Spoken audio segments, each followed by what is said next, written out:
राम राम मंडळी, कस काय बरायचा ना व? आता पावसाळ्याचा दिवस आहे, तुमची तब्येत चांगली सांभाळून राहा.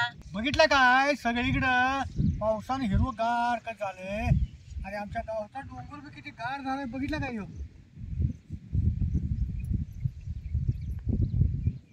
आता हे सगळीकडं कसं हिरवगार झालंय हे तुम्हाला दाखवायला ह्या डोंगराकडला आलोय बघा मी. मग आता श्रावण बी जवळ आलाय, मग तेलातलं आणि चिकन आणि नारळाच्या दुधातलं झणझणीत रस्सा करणार आहे बघा. त्यासाठी हे 1 किलो चिकन आणलंय. आता हे जरा धुवून घेतो.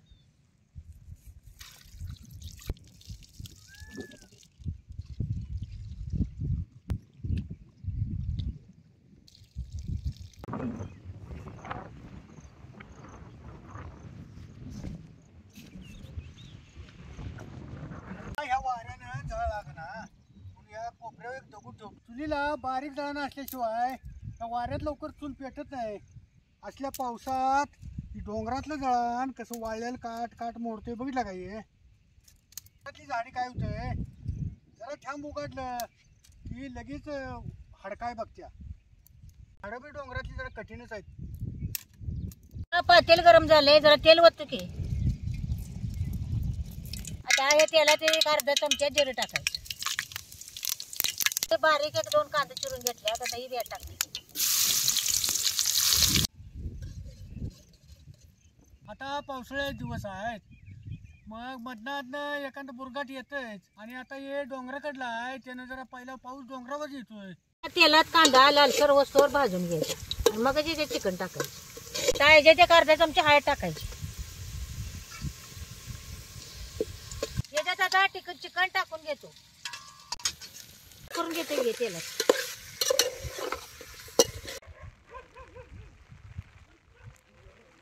टाकायचं आणि मीठ टाकून जरा असं हलवून घ्यायचं. त्याला जर झाकून ठेवतो म्हणजे याला अंगचं पाणी सुटतं. या ताटात वतलं का नाही तर मग चिकनला पाणी सुटतं. ही पाणी गरम जाय चिकन मध्ये घाला येतं. या आता म्हातारा नक्षत्राचा पाऊस संपला, मग आता आषाढ्या निघाल्यात.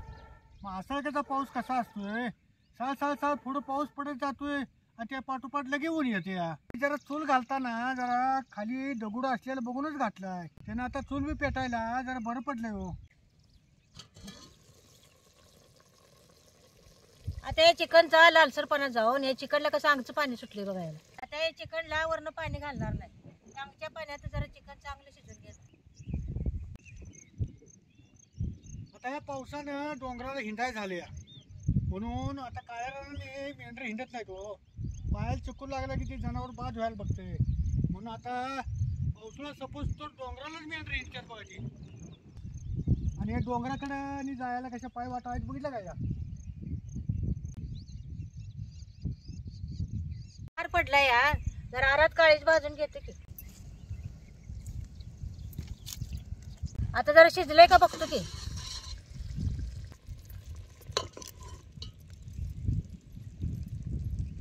आता हे चिकन हो काय कसं शिजलंय, हो काय चांगलं शिजलंय मौसूत.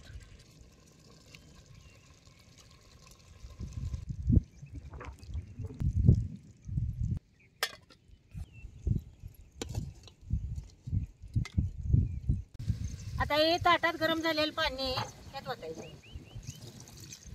ह्याच्यावर झाकतो आणि जर ह्याच्यात पाणी ओततो म्हणजे आणि गरम पाणी त्यात घाला येते.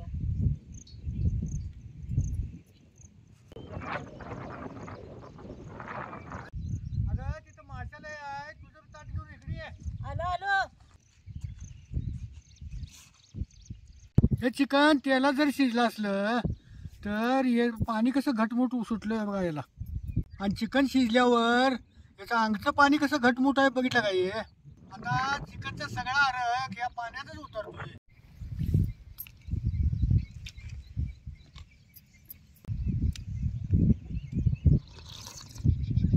तुम्हाला सांगतो, या वातावरणाला डोंगरावर बसून चुलीवरचं आळणी पाण्यातलं गरम गरम चिकन खायची मजा काही तर नाही. तुम्हाला सांगतो, काय चिकन बी लागतंय आणि डोंगरावर बसून खायला काय भारी वाटतंय. आधीमध्ये एखादं बुरघाट भेटे व काय बाई अंडी पाण्याला चव आल्या. एकच नंबर झाले बघ.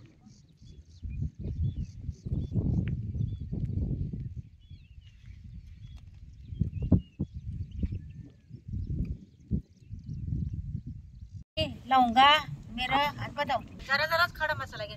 ह्या वातावरणाला खडा मसाला आहे की नाही जरा मऊच व्हायला बघतो या, म्हणून तव्यात जरा गवळं गवळं भाजायचं आणि कॅरी बॅग मध्ये बांधून ठेवला तर चांगलं राहतंय. मग ते काय केलंय सगळं मसाला भाजून कॅरी बॅग मध्ये ठेवल्यात, त्यातलं जरा जरा काढून घेतले आणि आता या बारक्या खलबुद्या जरा सगळे एकत्र करून जरा दुखवून घेते ते. आता याच्यात लांबड्या लांबड्या ते जरा टमाट चिरला या त्यात जरा घालतो ते.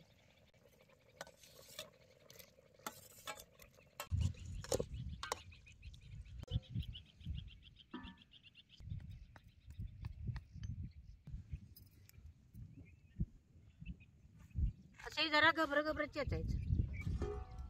आता याच्यात टाकायचं. त्या नारळाच्या खोबऱ्याचं घरातच मी पाट्या वाटवून काही दूध काढून आणते. काही ते दूध बी या चिकन मध्ये वाटायचं. काही कसं घट दूध निघाले बघितलं का काही.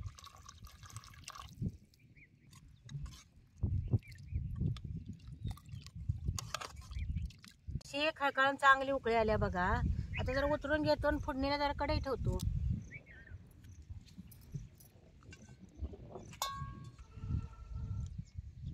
काळी दारात जर भाजून तुम्ही मीठ लावून खाल्लासा तर एकच नंबर लागते बघा. त्या कढईत तापल्या जरा तेल ओतून घेतो की. एक दोन पळ्या चटणी घेतल्या, धनपूड एक 2 चमचे, जिरपूड एक 2 चमचे. तेल चांगलं कटले आता यात सगळं घालतो की.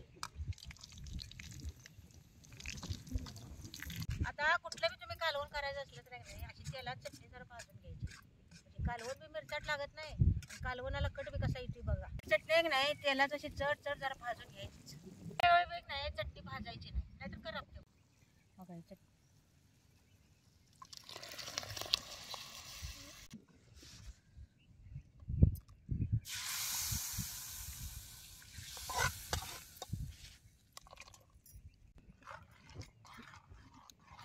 आता हे सगळं काय का नाही एक जीव चांगला करून घ्यायचा आणि मग चुलीवर ठेवून आहे का नाही मग याला चांगले 1 2 कढी द्यायचं.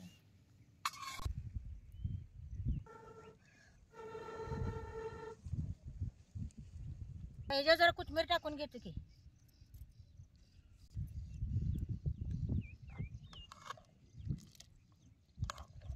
चटणी त्याला चांगली भाजून घेतली होती. कसा कालवणाला कट आलाय बघितलं सगळा.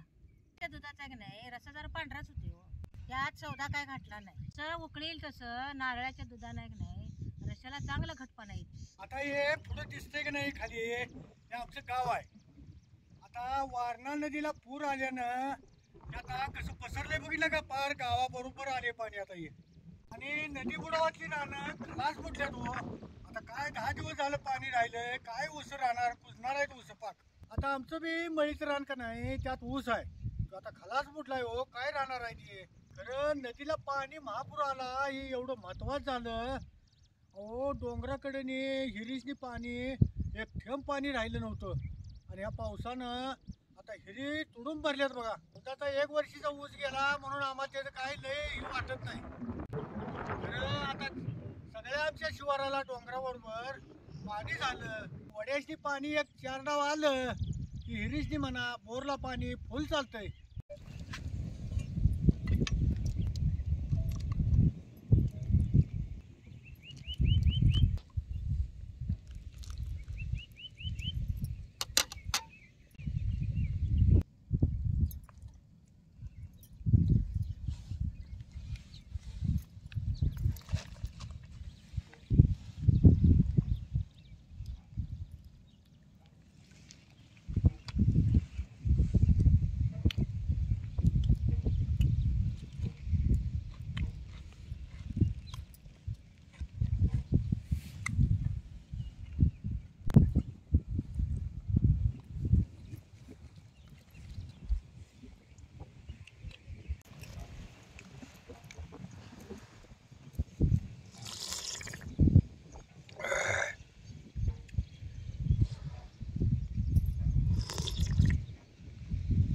नारळाच्या दुधातला झणझणीत 1 नंबर रसा केल्यास बघा. झालाय ना चांगला झणझणीत. काय हवेला जी मजा आल्या म्हणती तर रसा प्याला.